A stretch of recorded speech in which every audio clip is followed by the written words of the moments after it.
So if you're watching and you're researching someone that was wounded in the First World War, I really would advise looking at this collection. Now, it's not, complete in the sense that not everyone will appear in this collection. It's not 100% complete, but it's certainly worth searching.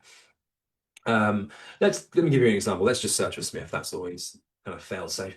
Um, Here's an entry. Now, what's really useful is, and let's pull out a traditional entry. Let's look at this one. I talked about this collection quite a lot in the past, but it was always an index only, so a transcription. But we've now added the images from the National Archives. So really, really special. This is a brilliant collection. It's so, so interesting. It's helped me immensely when I'm doing my research. So let's have a look at it together. You may, Roz, find your, I believe, was it your uncle or grandfather, um, your great uncle, um, who was wounded. Now, if you do find him in here, you'll see the regiments and units here, sometimes even the squadron or company, which is a really, really great extra bit of information. That's one great feature of this collection. Let's zoom in a little bit more. Their number, their rank.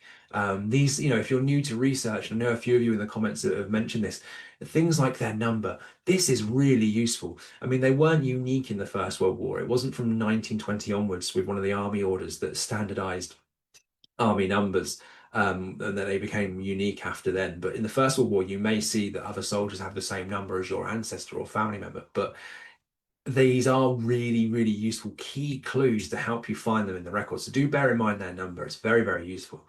Their age, how long they've been serving for, scabies, tonsillitis, gas poisoning. Here's one. Okay, all sorts, because these the men and women, they were exposed to all sorts of different things. It wasn't just from wounding, from shells, from gunfire, from machine guns. There was diseases, there was tuberculosis. They were in awful conditions. So it's worth bearing that in mind as well. Trench foot. But this poor soldier here is suffering from gas poisoning, and Roz, you might find the same. And the useful thing that you'll find is.